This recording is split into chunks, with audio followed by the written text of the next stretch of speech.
अस्सलाम वालेकुम दोस्तों, हमारे चैनल में खुश आमदीद। उम्मीद है आपको हमारी कहानियां पसंद आएंगी। अगर आप नए हैं तो बुराई करम मेरे चैनल को फॉलो करें। मेरे दोस्तों, फातिमा साजिद एक मर्तबा का जिक्र है कि एक आदमी के पास एक खूबसूरत कत्ता था। उस कत्ते से बहुत प्यार करता था। वो उसे अपने पास बैठाकर खाना खुलाता। कत्ता भी हर वक्त उसके पीछे पीछे दम हिलाता फिरता और जहां वो जाता साथ हो लेता। आदमी के पास एक गुधा भी था जो दिन भर बोझ उठाता और रात को अकेला जगह पर पड़ा रहता।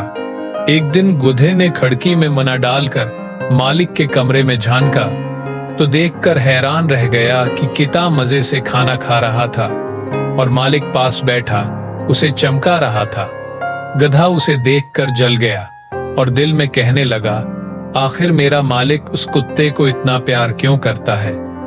मैं दिन भर सख्त मेहनत करता हूं और कत्ता सिर्फ दम हिलाता, इधर उधर उछलता कूदता है।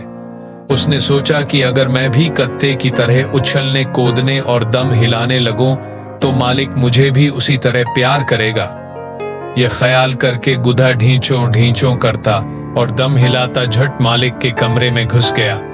उसने आसमान की तरफ मुना उठाया, दानत निकाले और ऐसी तेजी से दम हिलाई कि शीशे और कांच के बर्तन मेज पर से और अलमारी से गिर कर टुकड़े टुकड़े हो गए।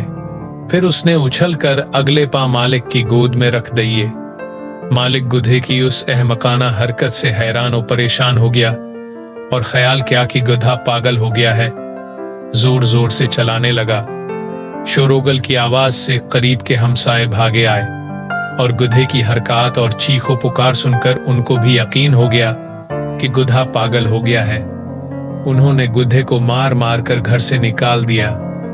बेचारा गुधा इस सब के लिए तैयार नहीं था और दिल में कहने लगा, जो कुत्ता करता है वही मैंने भी किया, मगर वो उसे प्यार करता है और मुझे मारे, ये कहाँ का इंसाफ है।